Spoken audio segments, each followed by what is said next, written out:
Uy, ikaw! Hindi. Kasi siya, ang dami niyang bukod sa ginagawa niyang trabaho as an artist. Marami siyang mga meetings and marami siyang kailangan as kasi through online. Ito yan. Siya yun. May TikTok. Aminin mo na. Hindi.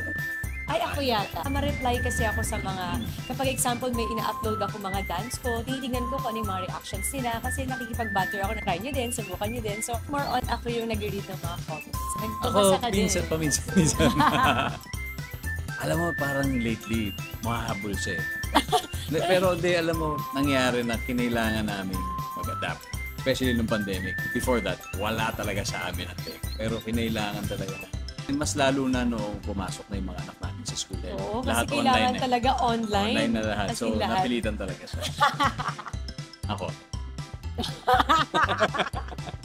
Ma-call talaga kami. Call, oh. Ma-video call kami, matawag kami. Call. Yung text medyo, pag konti lang yung time, example, magti-take na, yan, parang kailangan mo yung text. Pero yung sinasabi namin na mahalaga talaga sa amin ng internet kasi more on FaceTime kami, more on call kami.